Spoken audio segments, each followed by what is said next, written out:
অনেকদিন থেকেই আমার একটা পাহাড় কেনার শখ, কিন্তু পাহাড় কি বিক্রি করে তা জানি না।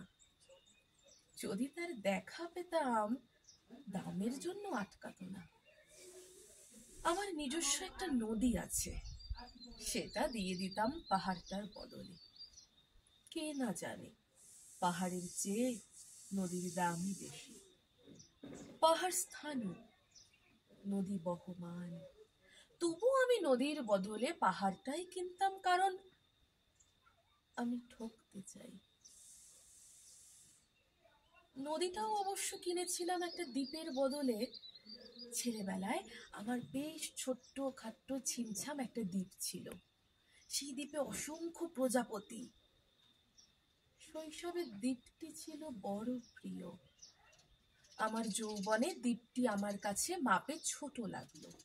প্রবহমান ছিপছিপে তন্নি নদীটি বেশ পছন্দ হলো আমার।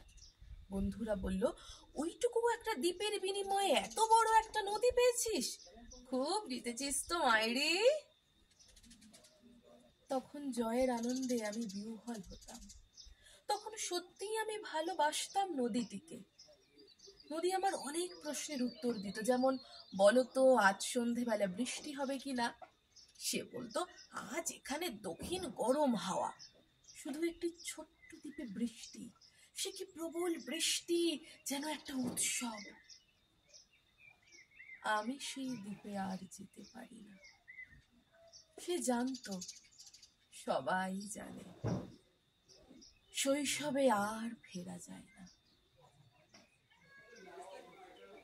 এখন আমি একটা পাহাড় কিনতে চাই। সেই পাহাড়ের পায়ের কাছে থাকবে গহন অরণ্য। আমি সেই অরণ্য পার হয়ে যাব।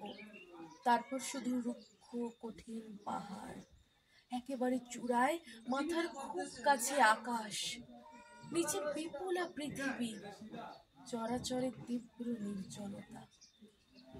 আমার কণ্ঠস্বর সেখানে কেউ শুনতে পাবে না। আমি ঈশ্বর মানি না, তিনি আমার মাথার কাছে ঝুঁকে দাঁড়াবেন না।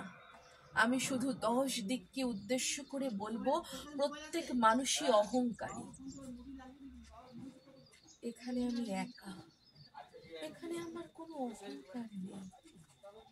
এখানে জয়ী হওয়ার বদলে ক্ষমা চাইতে ভালো লাগে।